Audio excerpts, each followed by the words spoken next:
All right, you always have this thought. You think, as a pastor, you want to say, how do you, it's the opening and the ending, and most of you don't remember the middle.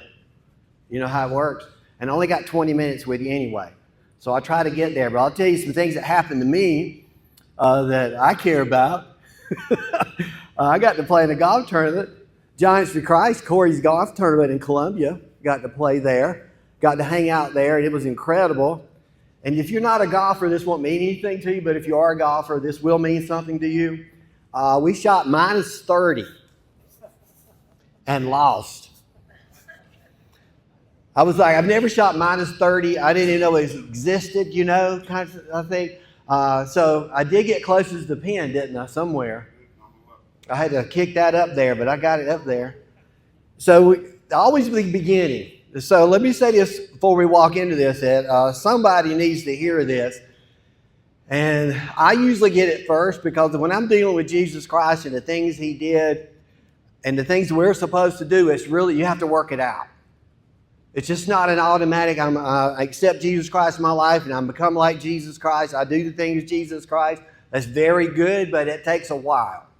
And then you're going to come and go with that. So I have some questions that I had to deal with that I'm going to let you deal with, because it's going to work right into this story. Actually, Jesus told this one story, and then he told another one right behind it, so the other one would make sense. And so we'll get to that. So here's some things that we talked about last week. You may not get this, but as a Christian, this is kind of where your journey is, and you get to choose how far along this journey goes. And if you're an American, this is how we think. We want to get all the way back around.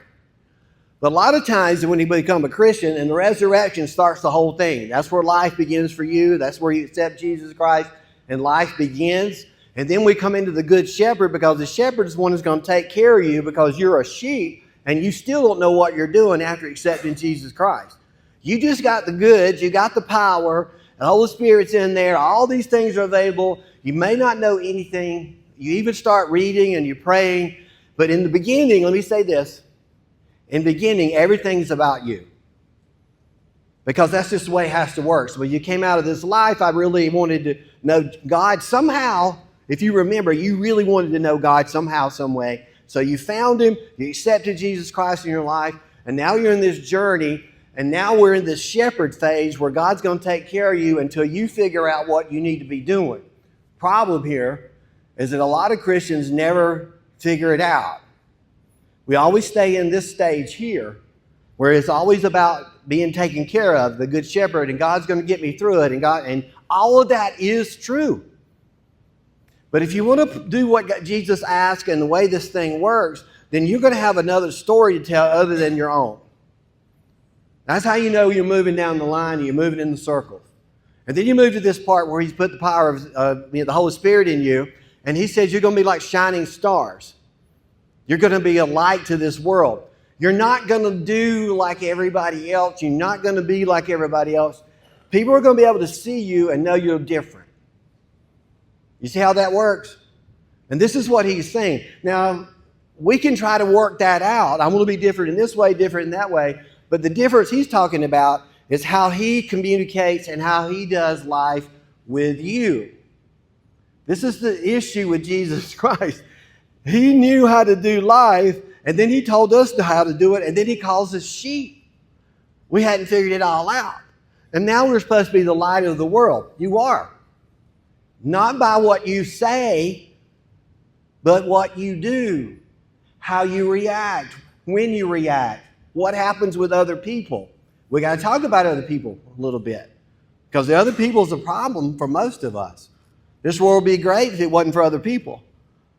And that, what if you're the other people? That would be something. So here we are. We moved into this light phase, and we're in this, I'm the shining star. Now I'm doing things differently. I'm not, and it's more than not cussing as much as you used to. Does everybody understand? It's a little more than that. It's how we see people. It's actually how you think now. See, the thinking's starting to change as we move down around this circle. The thinking's changing a little bit. I'm starting to think about other people other than myself. That's different. Did you know that's different? Do you know that when you start planning your life, Lynn and I did this early on, when we'd have vacation, And we would schedule vacation, we would schedule mission trips with our vacation. Not go to Destin, Florida for a whole week and enjoy it. And we did. I know that don't sound very spiritual. The other one sounds more spiritual. But what happened was, when we were in this, we started thinking about how we could affect other people's lives more than it affected our life. That's different. And see, sometimes we never get past the good shepherd phase. We always stay in God's in control. God's going to take care of me. God's going to get me through it. I know. You're not telling anything new. It's in the book. It's called the Bible. We know this. What he wants to know is you understand this. Because when you get this, and then you start moving over, then you start becoming like Jesus Christ, and you're connected to him, you start acting and doing, and things begin to move, and the kingdom of God begins to move, and you start pushing people to the resurrection. Our whole idea and the living here is to push things to the resurrection. Push people to the resurrection. I can't change your life, but he can change your life. But it's not going to work just by speaking it. And I'll show you that in a minute. It's just not, I talked about this last week. You're going to have to get in the room. If you're going to change somebody's life, you're just going to have to get in the room. And that's going to be hard for you because it has the people in it. Remember? There are people in the room, and I'm going to have to deal with them. I know. And then you have this thing we talked about last week where you have fruits of the Spirit, which come out of the vine that you're connected to Jesus Christ. So you're going to get some things to deal with these people called patience. And you thought that was for you. It's not for you. Patience is not for you. So we look at some of this stuff, and we have faith and patience and goodness and kindness. None of that is born with you. You didn't get that at birth. So this is all coming from Jesus Christ. This is all coming from where he is. And this is where we can start moving into this vine. And you start using these things for the people that you really don't like, but you're supposed to. Maybe you were supposed to care. See, this is where Jesus messes everything up. Because we're trying to figure out, do I supposed to love them? Am I supposed to care? What am I supposed to do with them? That's what we got to talk about. That's the hard part. So let's just ask this question here. If everyone could speak the truth, would the world be a better place? Y'all can answer me. You think that speaking the truth would be a better place? Wow, that's so good. See how Jesus messes everything up? Do y'all remember that? I think Rick's telling me, liar, liar. You remember Jim Carrey? He had to tell the truth. He got in so much trouble. And so this is a hard thing we have to look at. No, honey, you don't look fat in that dress.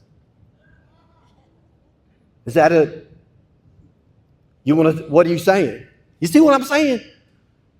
But if everybody told the truth, I'm the way, the truth, and the life. You see how Jesus is messing you up right now? I don't know if he's saying certain things that what he's trying to say, but I mean, if the truth is going to be told, do you need to say everything you're thinking? Well, no, please don't. Don't just hold on to that one. See how this is messing up? Jesus comes in, I'm the way, the truth, and the life, and we're supposed to speak truth. And then we turn it into, I'm going to speak truth because I love you, and this is what you need to hear, and you shouldn't be saying it at all. You see how that works? Maybe the truth for you turns into a little bit of judgment. This is a problem. I'm telling you why you ought to live. That's in that way we do it. You need to do this. You need to live like that. You shouldn't be hanging out with those people. What gave you the authority, and who gives you the authority to speak such things? This is what the problem is when it comes with people out there who are trying to look in here, and they think that's who we are. It's a little sad, isn't it? Still having to deal with people. All right, so did we figure out is it better off to tell the truth? This is going to go on YouTube, so yes? We all said yes. Okay. Next thing, is it easier to love or to be loved? See this? Listen, think of this Jesus thing every time I throw a question up. Every time. Is it easier to love or to be loved? Wow. Which is it, love? Is it easier to love than to be loved? Or is it easier to be loved? It's easier to be loved? Well, you got to behave. If you want to be loved, then you're going to have to behave. You're going to have to, listen to this, then you're going to have to be lovable.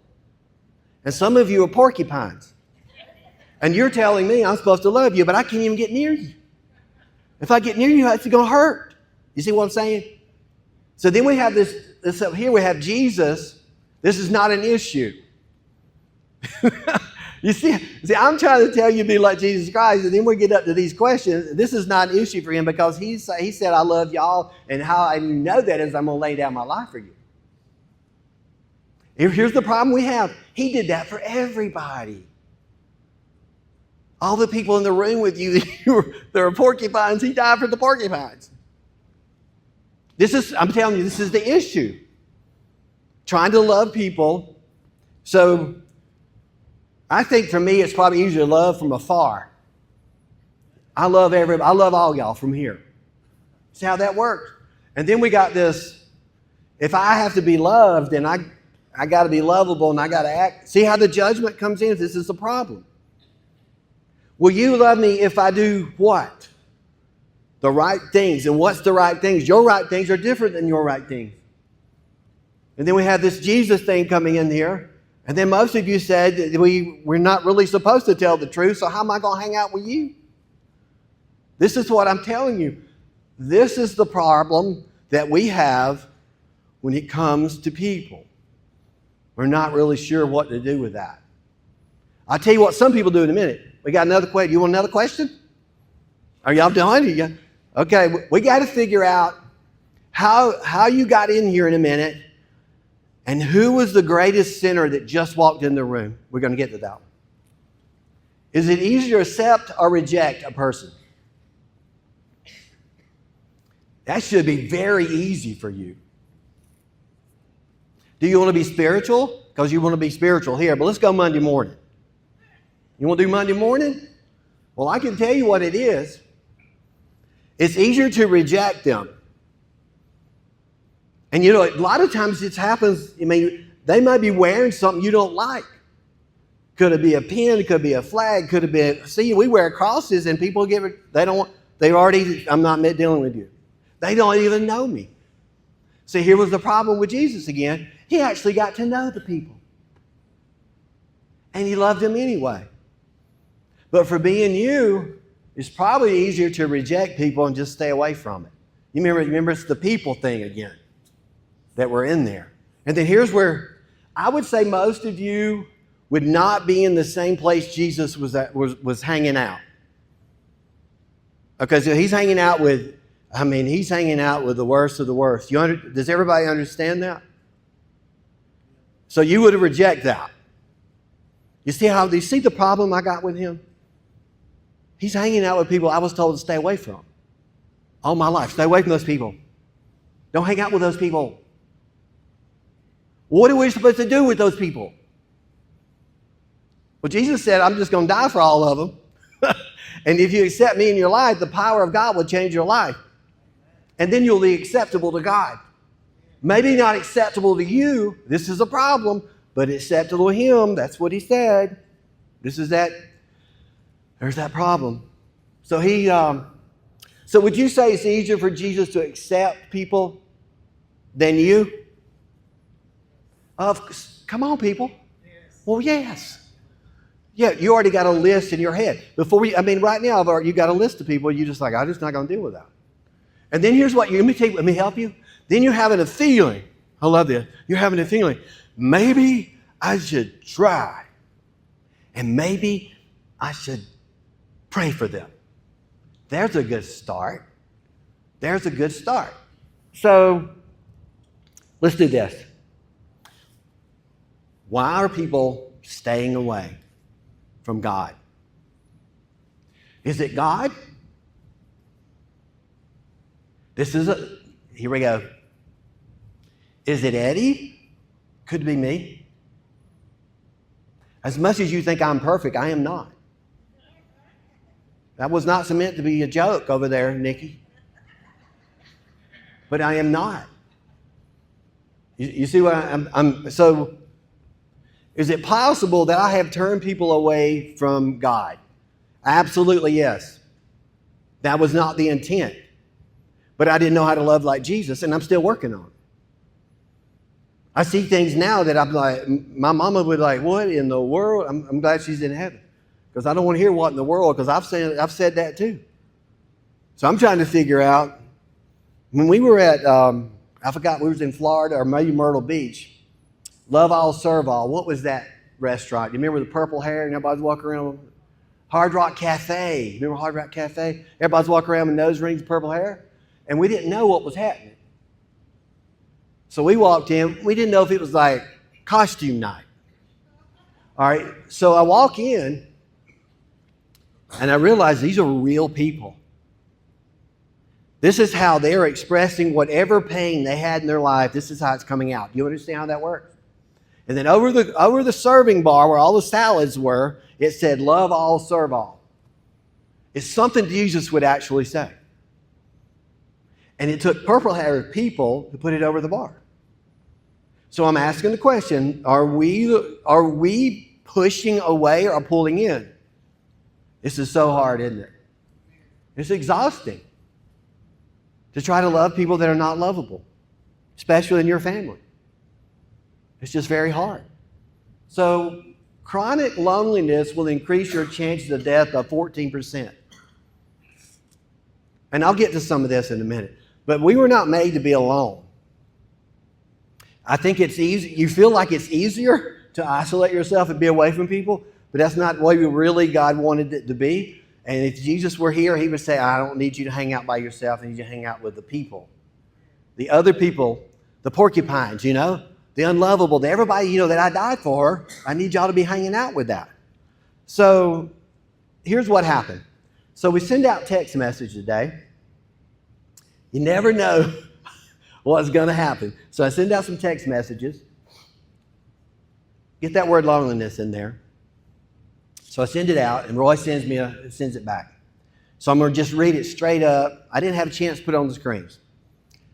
Here's how it starts. She says, oh, wow, isn't that something? My mom was on hospice, and I'm young, and so my mom, and it's only me caring for her, and it's been a long week. And let me tell you, I lost my faith in God this last month and a half, and I realized how lonely I was without him. And I was on my knees this morning, and I said to God, if you are listening, and if you are here, please send someone from a church out of nowhere to talk to me. I promise you, I am crying right now. Look at God. She got the text message. She prayed this morning that if you really are there, would you please let me know? I sent out 3,000. I have no idea who this girl is. Now, Roy is communicating with her. And so he's got more to tell me later. And this is who we are. What do we do? Listen, I don't even care if she comes to marathon. I think sometimes when you get over the church thing, let's do the people thing. You want to do the people thing? So we need to figure out who this girl is, and we need to see what we can do. I have been around people who have been in hospice. I have been there. And when she has no family and no church, we're it. If she will let us get in her life, we will get in. We will get in the room with her, and you will help me. I will let you know, ladies. But that's what happened. That happened today. This is what you're doing. If you've ever given a marathon, that's what happens. That's what happens. Look at your outline. I want you to write this down if you can. Act like you're doing it anyway, just for me. I'm invited to God's family. I'm invited to God's family. So is that how you would when you do an invitation, do you like, I need to know how many's coming? I need to know how many kids are going to be here? And then sometimes you just won't send it to some people. That's not what Jesus did. See how this worked? He did it. He sent the whole thing out. Just like we did 3,000, hit the button, everybody's welcome. You mean the porcupines? Porcupines. You don't know my family. They're still invited. You know, you might be in heaven with some of your people in your family. You might want to get to know them before you get there. And you might want to pray for them. I understand that. So, listen, how brave do you have to be to come to a church service? You have thought about this? How brave do you have to be to come to a church service? So, you're a sinner. I mean, there's got to be a really something that triggers in your life to come to some place where you think you're going to be rejected. Would you not? Did you go to church thinking you're going to be accepted or rejected? Because way out there on the outside of this whole thing is there's a whole lot of people thinking we're not it. They're looking for God, but they don't find Him in church. It's a sad situation. Because the godly people, that's supposed to be us, are supposed to be the light and the vine and the branches and the love. The unconditional love is very hard. It turns into, I'll speak the truth, but in judgment. It does that. So here we go. We'll find out who's the worst, if you want to. A woman in the town who lived a sinful life. Anybody here? Could we put anybody in this one? A man in town lived a sinful life. But they were judging this one. This one was being judged. A sinful life learned that Jesus was eating at the Pharisees' house. Had to throw it in there. They're eating at the church, if you want to call it that. So she came there with an alabaster jar of perfume. What courage did it take for this woman to show up knowing that she's not only a sinner, but everybody knows she's a sinner? How much courage does that take? How much courage does a sinner take to come in here? I've had it so many times here. People would tell me their story. And Dennis, we were talking about the bikers. I remember the bikers over at the warehouse, and a lot of them would wait outside till the service was over because they did not feel worthy enough to come in. Can you imagine that? Now I went out there and got donuts and told them to come on, and they went in. But what I'm telling you is, there's this thought that I'm not good enough for you. You see how that worked? But God doesn't matter how bad I've been. That is the truth. Wouldn't it be great if we could do that? And so this prostitute is what they called her because that was the most sinful thing you can think of at this time. Or whatever you want to call it. And standing behind him, I'm just going to read some of the story. Standing behind him, at his feet, standing behind him, she was bawling her eyes out. She was weeping. It was so much tears coming, and so much everything was happening, began to wet his feet with her tears. Now, see, you want to read this story. Do you understand, again, one more time, what this woman had to do to get to this spot? I had to be so desperate, so miserable.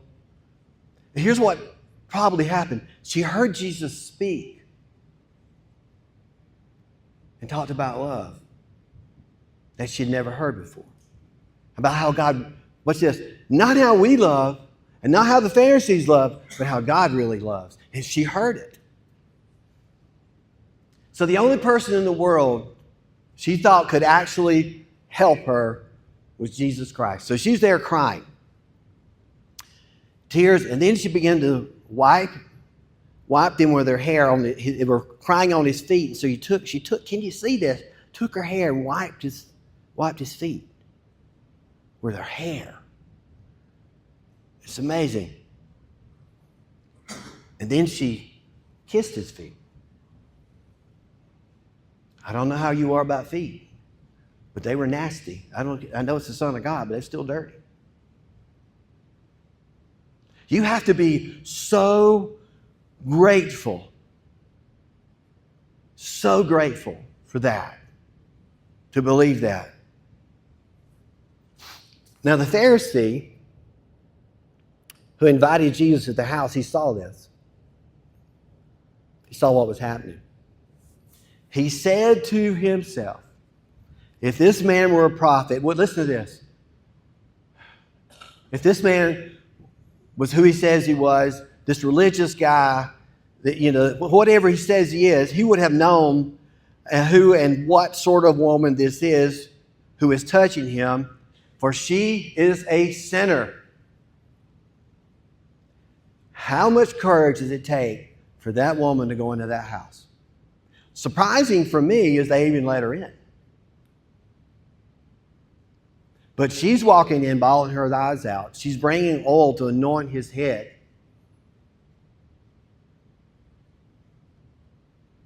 You know what Jesus told them? None of y'all did that. None of y'all. Religious people, none of y'all did that. So we have the sinner of the sinner. Do you know what happened to her? This is what's so cool about Jesus Christ. She experienced grace to the fullest. Do you think they treated her differently? Probably not. See, this is the kicker here. She probably didn't get treated any different than before, except she knew that God loved her. Can you imagine that thought? It doesn't really matter what goes on and what people say and what people... I know that God actually loves me and knows my name. It's beautiful, isn't it? I want to show you this. I am valuable to God's word. Go ahead and write that down. You know how people have a hard time with this? Do you know how many people have a hard time with being valuable to God?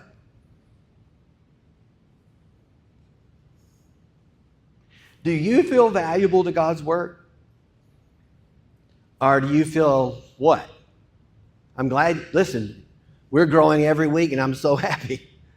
Because 5 o'clock's tough. When you get used to 5 o'clock, you'll never want to do anything else. But I'm telling you, how valuable are you to God's word? See, yeah, sometimes we just don't. It's really strange. The sinners of the sinners that I talk to often feel unworthy to be able to do anything. And the only way that comes is from us, not from Him. So this girl's in there, and she's crying her eyes out. So I don't know who's the worst. I guess we could just okay, you could tell me your life story and who's the worst in here. You know, we're not going to do that. Put your hands down. I'm just kidding. But you understand how hard it would be? That she's known to be a sinner. As if you're not.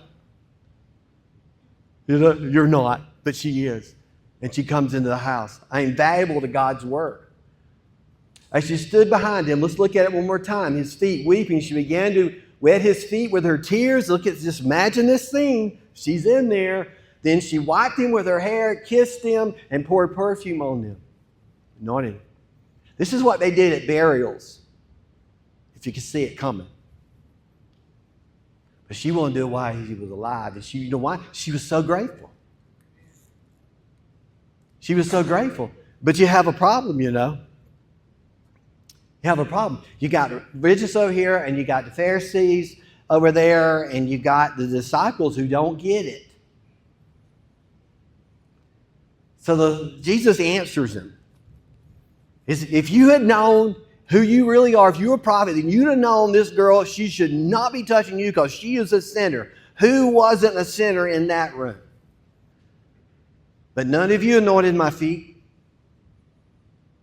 None of you. So Jesus had to answer. He said to Simon, talking about Peter, he said, I got something I need to tell you. You're going to love this. And then listen to this. So in this moment, Peter says, well, then just say it. That's how he said it. Just say it. I am so confused on what is happening right now. So he said, a certain moneylender, listen, so he tells another story in the middle of this story. So that Peter, so many of you told me you get the story, so we will give you another one here. So he says, a certain moneylender had 2 debtors. One of them owed $500 and the other owed $50. When they could not pay, he canceled the debt for both. Now, which of them would love him more? Simon. And he said, the one that owed $500. Basically said, you got something right. From whom he counseled a large debt. And he said to him, you have judged correctly. Then turning to the woman, he said to Simon, do you see this woman? Do you see her? You see her tears? See all that? I entered your house. You gave me no water for my feet, but she has wet my feet with her tears and wiped them with her hair. You gave me no kiss, but from the time I came in, she has not ceased to kiss my feet. You did not anoint my head with oil, but she has anointed my feet with ointment. He was a little bit irritated because this is the people he came for. It wasn't the other people in the room. It was for her. He came for you. I'll be the center in the room if Jesus will take me. This is what was happening. Simon, I have something to say to you. And Jesus, of course, he told the story. And watch this. This is cool. Therefore, I tell you, her sins, which are many. Have you kept up your sins? How many do you think you have by now? And the older I get, the more I just stack them up. I mean, you would have to have warehouses for this. So listen to this. Therefore, I tell you, her sins, which are many, are forgiven. This is the most beautiful part. For she loved much, but he who is forgiven little loves little. And he said to her, your sins are forgiven. I might have told Corey or Scott, I can't remember, we had this, if I was more, this is so stupid, but I'm going to say it, and I don't even know if it translates. If I was more of a sinner, I would have been more grateful. I try to live a good life. I try to do what Mama say, and all that. But some of you are more grateful than I am. Because you know the full grace of God. You know the full grace. Yeah, I know it.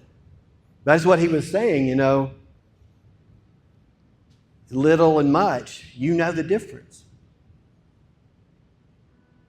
That girl that came into that room was looking for love and grace that she had never found in her life, and she was willing to put herself in a miserable place to get to it. And she cried so hard that it washed Jesus' feet because she was so grateful. Are we still grateful? Have we reduced the whole thing down to Bible reading, going to church? You see, that girl, Roy, that's where we want to be right there. That's where we want to be. That's who we're going to be. And we're doing it, Marathon. We're doing it. And we're going to keep doing it.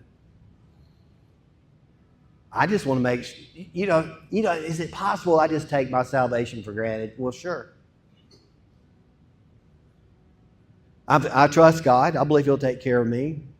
And I got all that. There's that good shepherd part. I can always come back to the good shepherd and I just live my life. And you could read, pray, serve, and give and never really get in the room with anybody. But you wouldn't have a story. You'd miss the whole thing. There's a whole lot of people going to be in heaven that miss the whole thing. Shoulda, woulda, coulda. That's golf. I don't want to miss it. See, I'm not here to ride out into the sunset. That ain't never going to be me riding into the sunset. I'm going to move as many people as I can to the cross. And I'm going to help everybody I can to get there. You see, this girl doesn't need a preaching lesson or a video from me. You know what she needs? She needs somebody in the room. It doesn't matter about church. It doesn't matter where you go or if you go. It matters you know God. And how are we going to do that? Because you're going to be God.